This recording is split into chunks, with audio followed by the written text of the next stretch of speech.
Hi. Hi, everybody. This is Gigi Howard from the podcast Drinks in the Library coming to you today with my friends at Every Library. And I am so excited because it is National Audiobook Month. And so we are partnering this week with authors and voice artists discussing the social impact of storytelling and culture of reading and writing in America today. So, tonight I am joined with Alexis Landau, and she is the author of The Mother of All Things, her latest novel, your third novel that just came out.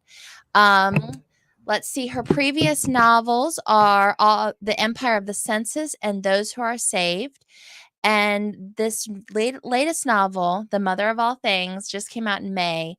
And it's about a contemporary woman who immerses herself in ancient Greco-Roman female mystery rites while on a summer journey with her family. So, Alexis is so glad to be with you today. And also join with us tonight is Cassandra Campbell. And you are. I'm not sure about that. That is my Alexis, so I apologize about that. Cassandra is an American narrator of over 900 audiobooks, and she's won 4 Audie Awards from the Audie Publishers Association and a finalist for several more. You've also been named the Golden Voice Narrator, and in 2018, you were inducted to the Audible's Narrator Hall of Fame. So, Cassandra, also glad to be talking with you tonight. And so, first things first, let's talk about The Mother of All Things.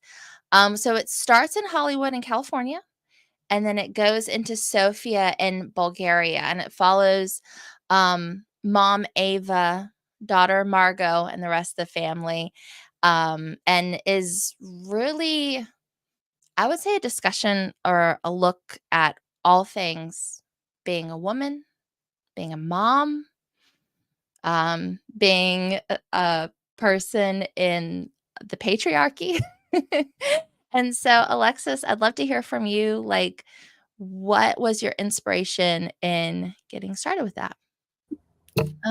Yeah, well, it was definitely started with, the origin of the book was based on the experience of having my husband leave and work on a film in Bulgaria for 6 months. And at that time, it was 2019, I did have two smallish kids.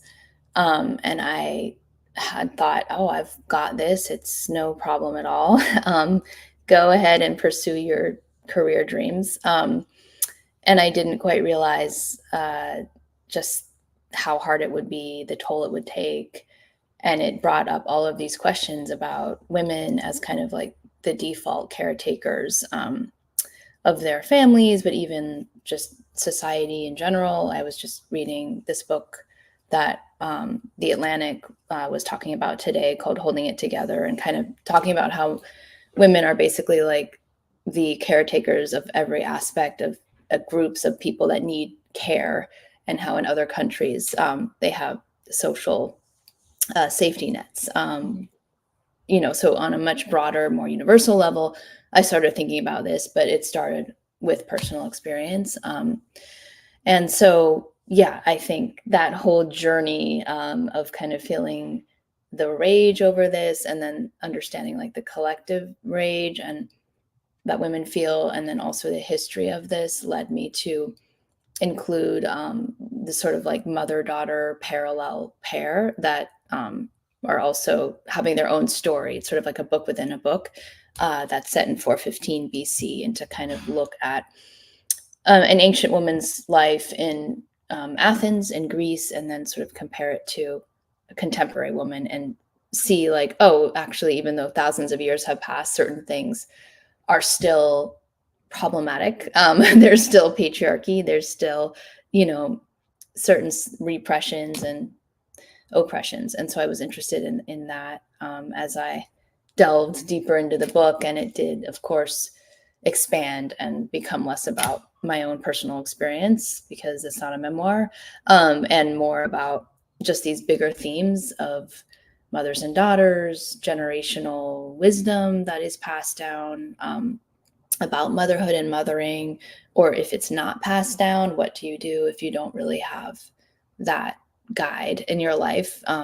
For example, mother or grandmother, and if it's just like a absence of that, which is the case for Ava. And so just this idea of these inherited ideas and what we also internalize in terms of, gender roles and caretaking, and kind of like act out, and what's actually being externally, is there a difference after a certain point? Yeah. And to draw together the modern Ava and Margot, and with the characters from the 400s, and there's a lot of parallels there. And the book discusses, like, there's a point in which you write that these cycles progress whether we realize them or not. And I'd love to hear you talk about, like, the connection. Are these reincarnated versions of the characters from, like, 1,500 years ago? Yeah, to a certain extent. They're not exactly reincarnated, but there's definitely an echo or like a mirroring effect going on, and even with some of their stories happening, in parallel. So as the main character Ava kind of discovers and understands herself better, so does the mother in 415 BC. And they both kind of enter into this like spiritual, all female, they were called the Eleusinian mystery religions or rites. And, so there was like a reenactment of that in the contemporary setting, Yeah. which did involve, it's debatable if in ancient times there were psychedelics involved, but there is evidence that that was used. And then in the contemporary, they do use some of that sort of mind altering substances to inhabit or experience the divine, and kind of understand like the power that women used to have in religion, or at least some agency, and how a lot of that was stolen from women over centuries. And any woman who did have any kind of religious power after a certain point was seen as a witch and burned and drowned, and we all know what happened to a lot of those women. And so it's that this book takes place before, of course, the whole witch hunts and that began, but this kind of showing like the origin, or at least some of the history of when women had a lot more of a role to play in religious rites and in ritual. And so, yeah, the two mothers over, across thousands of years do sort of end up experiencing very similar things in certain ways. But the ancient mother has a lot more, I guess, containment and support from other women, and also more ritualized things to do to mark certain thresholds in her life as she goes from being a mother to more of a wise older woman, and making that transition. And as the daughter is 13, goes from kind of being losing her girlhood to getting married, which of course it did happen that young in ancient times. But even in the modern version of the daughter, who is also 13, she's dealing with a lot of her own, like, what does it mean to be a woman, and getting your period, and all of these things that are very confusing, and still somewhat puzzling. Luckily, not getting married to a 30-year-old, but there's still this idea of like, how do you mark this transition? What does this mean? It's not just your body changing, it's also, the expectations and ideals that society puts on you. Are you going to take it? Are you going to reject it? What's your version of womanhood? So yeah, that's basically how they tie together. But at a certain point in the book, they kind of converge closer and closer. And so that towards the end, the reader, it sort of doesn't matter if it's ancient or contemporary. You sort of have this blurred sensibility.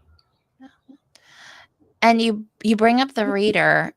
So I always ask this in my podcast. So when we're talking about the mother of all things, who would who would you recommend your story for? Who is the ideal reader in your mind? I think, I mean, definitely mothers and definitely daughters. But also, like, I hope that this book appeals to almost anyone who has been a woman who, has the experience of womanhood and is wrestling with um, the demands of what that means, and Mm. trying to figure out, how do I want to chart my own course, and also understanding the history and the context, at least from that particular moment in culture. But it does really inform a lot of Western culture. What it, sort of like this idea of the divine feminine. And so if you're interested in like kind of paganism, or like what was lost, and sort of how women lost a lot of their religious power and agency, I would recommend that to Yeah. anyone who has interest in that. Yeah. Well, thank you so much. And as we talk about the characters, I would love to bring Cassandra in at this point and to hear a little bit about your take on these characters. And also, I'm sure that there was conversation between yourself, Alexis, and Cassandra about, how you would like these Margot and Ava and the other characters portrayed. So, Cassandra, how did y'all how did the conversation go between the two of you, I guess? Well, I actually only narrated the ancient part of the book. Oh.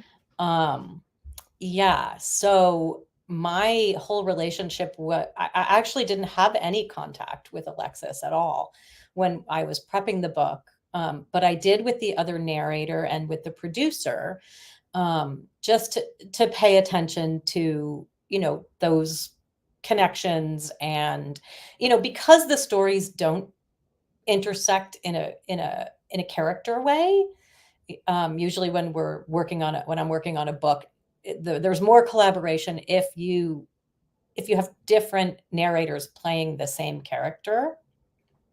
In this case, my world of the book was the ancient world, which I loved because I'm kind of a classicist. And actually, I had taken a trip to Greece. We went last year for a couple weeks, and I love history. And so to be able to kind of be immersed in that particular world, which again doesn't, for those women, for the women in that part of the book, there is obviously no connection to any future, except that there is this kind of mystical sense, and this, this idea of kind of a dream state, I think, that enters into that part of the book. But for me, it really was, kind of just listening to the tone of the story, and what there was a kind of a tight, I think, lyricism to that storytelling, which is very ritualistic. And one of the things that really struck me about it is this, that's so different from now and so different from the modern part of the story, is a sense of community, of women, of a collective of women who do have, even in a very patriarchal society, but have some sense of agency. And I think for me that really resonated, because it's one of the things that as a mother I always felt was lacking. I mean, Mhm. I have girlfriends, but it's not the same as having a community, a kind of collective world. And so I kind of really wanted to elucidate that through the narration if I could. But, really it always, as a narrator, comes down to what has the author given me, and what, you know, I just have to get out of the way. But that's what I felt was kind of coming through the storytelling. Yeah. And I think you're hitting on what Alexis was already speaking to, and so I'd love to ask the question of the two juxtapositions of the ancient world and the modern world, and we talk about community. Alexis, do you have thoughts or feelings on, are we better off in our in our modern sense of feminism, in our modern motherhood today versus then? I mean, I definitely think everyone, it depends on how you define better off, but obviously I do think we are better off to a certain extent. Even just thinking about like lifespan and, daughters having to get married at 13 and all of those things. But I would say that what we have missed and sort of what is absent is this kind of, as you were saying, Cassandra, this sense of community, this sense of weirdly like everyone doing the same thing in the same way, which of course means less personal individual freedom, but there's like comfort and safety in that, and just kind of this, I guess, assumed way of how you would raise a child or how you would mother or what it meant to be a wife. And so it was in a way like maybe kind of relaxing that you didn't have to constantly question yourself or, compare yourself or feel, ashamed if you were a working mom or you weren't there as much, or vice versa. Like, I just feel like there's so many different versions. It's good, but in my experience, it's created a lot of judgment and a lot of kind of, I don't know, just not community, not that sense of we're all acknowledging that we're trying to do the best that we can. Instead, it's kind of like, oh, well, she's never there because she's, writing or doing whatever it is. So there is that kind of inherent aspect of just being together in the same boat with this sense that, you're not really changing it. You don't even think about it being different. So there's a sense of weirdly kind of freedom that you just are released from all of these anxieties about, how much am I supposed to do? And, oh, why am I the one packing the lunch? Like, there's no one thought about that. It was just like, you're doing the loom and then you're, so it sort of sounds like very, very rote in a way, because your prescribed role. But at the same time, even the ancient character in my book, the mother, yearns for more freedom, or she's sort of jealous of the priestess at the end of the book, who is kind of released from a lot of these things because her role is to carry out these rituals. And so she's kind of fantasizing like, maybe in another life or in another time I could be like that. So yeah, I guess I don't know if that really answers your question, but that's how I see it. Yeah, and it makes me think, I mean, I've heard people talk about this, how to progress. And I mean, we're just talking about male and female, gender spectrum, all those things, but we're talking about motherhood specifically. I mean, what do you think would be a positive change, be it from female or male or fatherhood or motherhood, that you would like to see, Alexis, with our children going forward?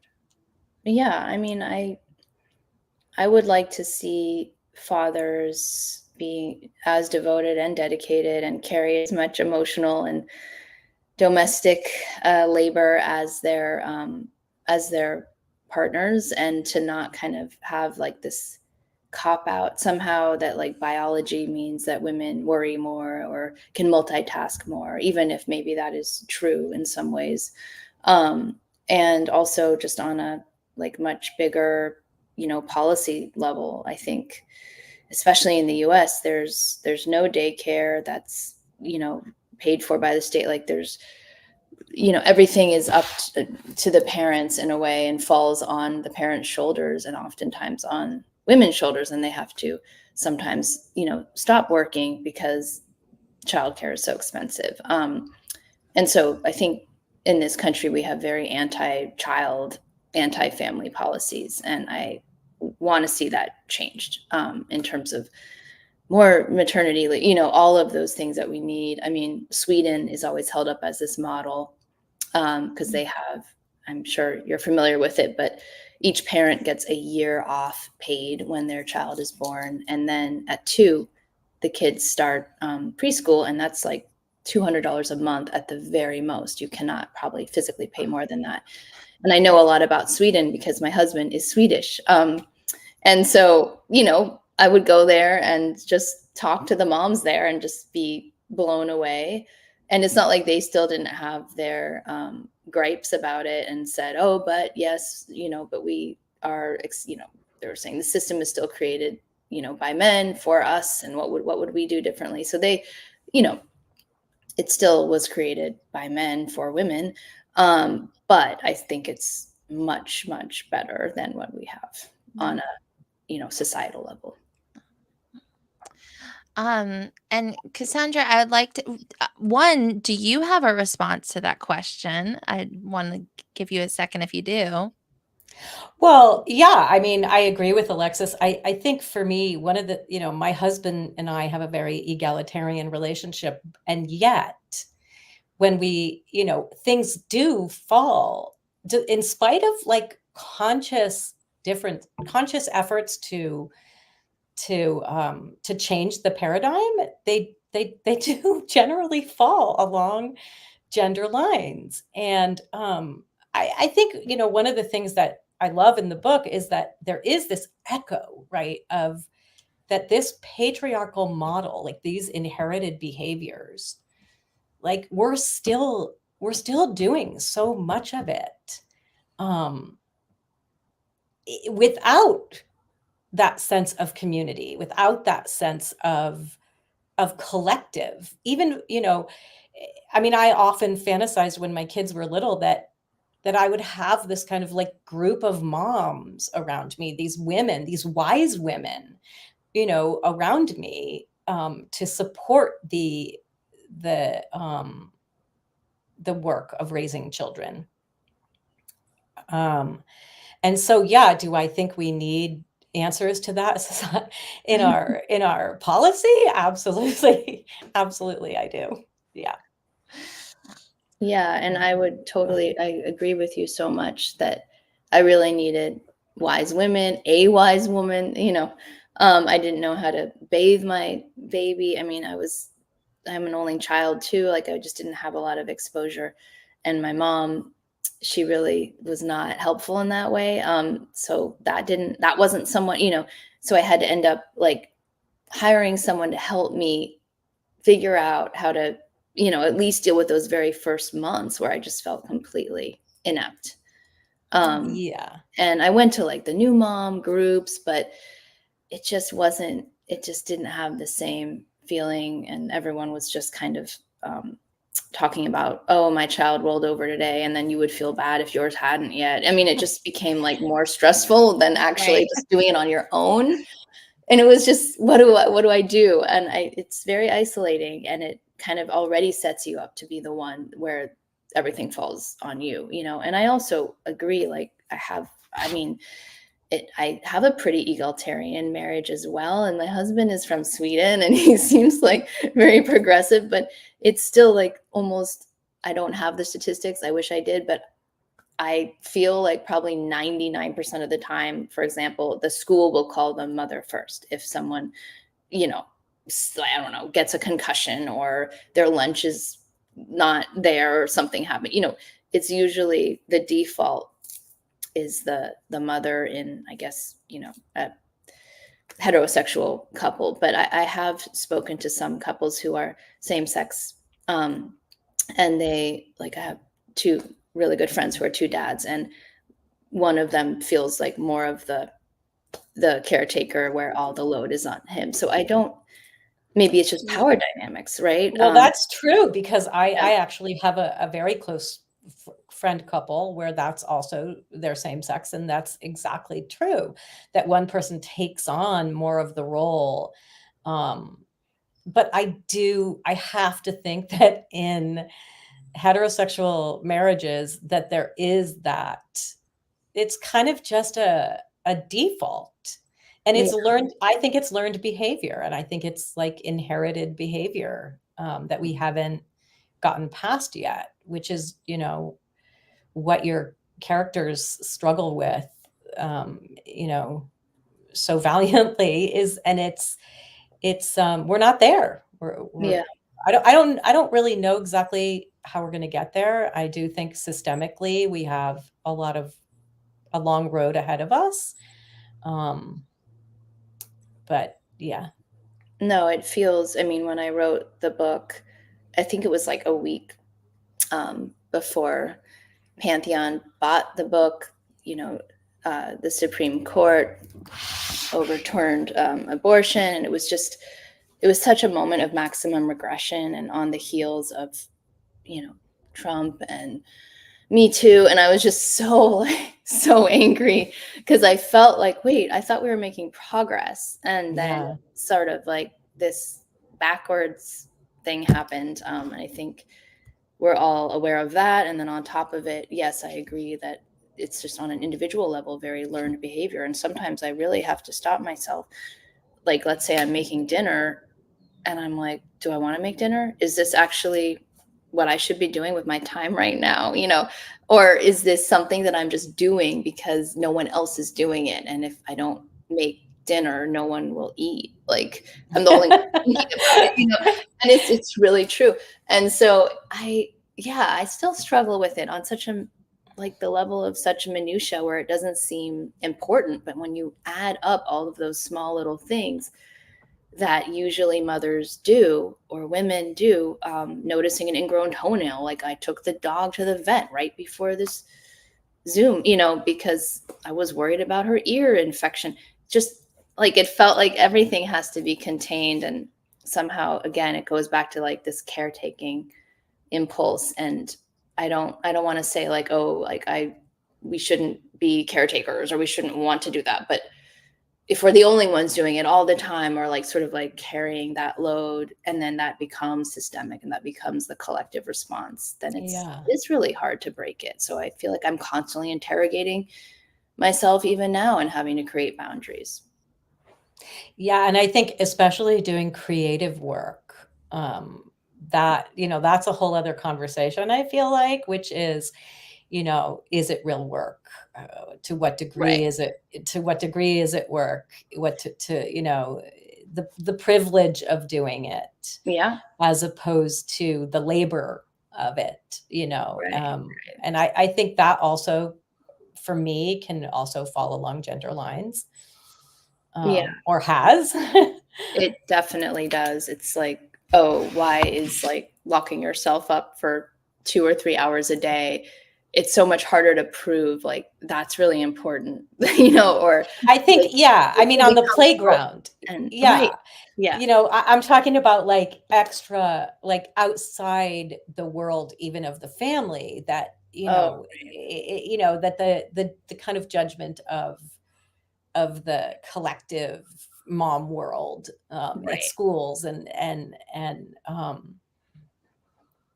you mentioned something earlier about the working mother and the guilt of the working mother and the kind of judgment, of the working mother. Yeah, no, it is. And not being able to be flexible, or, I also teach during the school academic year, and it feels really nice to be teaching for those 90 minutes. And I cannot answer a call. Like, I mean, I don't. So if there's an emergency, it's going to have to go to my husband. But it's like, I shouldn't have to like be in surgery or teaching, to like be able to have that boundary or those kinds of breaks. Right. Like, no, I'm actually working. I'm not just sitting in a room imagining, people who aren't real and trying to create character arcs. Like, that's also right. But it's more I allow more interruption, maybe more than I should, because it's like, it doesn't feel as, I guess, tangible or something that. Yeah. I mean, when I'm narrating, you can't have the cell phone, you have to power down those things and put them in airplane mode, because otherwise they create interference. Which is kind of a nice little perk, is that I can go into my little 4x4 booth and disappear from the whole world and let the story be the only thing that exists. That sounds incredible. That sounds like the writing process, but then you get to embody it with your voice, and so I love that. Yeah. It's really cool. Yeah. Well, then maybe we all have a solution. We just, whenever we're doing our creative, we just tell them we have to be in airplane mode. I'm sorry. Yeah, just zone There everything you go. There you go. Well, this is a really great conversation. I think it encapsulates like the spirit of the book. And that's awesome. I do want to give you both an opportunity just to tell us what you're working on next, and where we can find you. So, Alexis, we'll start with you. Yeah, I am working on another sort of squarely historical novel next. It's set in 390 AD, so almost 1,000 years after this book, in Alexandria, in Roman Egypt, and it is about a female priestess of a Asclepian shrine, which is where people went to get healed and have their dreams interpreted. And so it's a lot about dreams and dreaming, ancient dream interpretation, and also about the rise of Christianity and how a lot of, at that point in time, paganism was really under attack, and especially women who were in those religious roles in paganism. So demons, monks, dreams, it's very, I'm about 200 pages in, so. Wow, that is a fascinating project. Yeah, it's incredible. I mean, anyway. Yeah. I've always been fascinated by that period, right, where the Roman Empire is crumbling and Christianity is taking hold, but paganism is still in the mix. Yeah. No, it's so fascinating, and it has like the end of days. I mean, that's how people felt, and it feels similar to now a little bit, like certain like world orders breaking down and the extremism, and it's so interesting. It's fascinating. I could talk and read about it all day. So that's so cool. Yeah. Cassandra, what about you? What have you got going on? So I am in the middle of narrating a book about exoplanets. It's a piece of nonfiction. It's really interesting.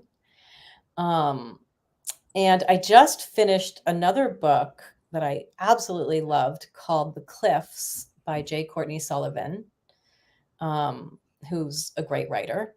I won't give too much away about that, but it's a woman who's at a crisis point, who goes home to her town.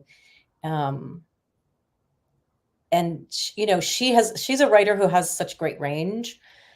So it contains all these different aspects, including a haunted house, which is, fascinating.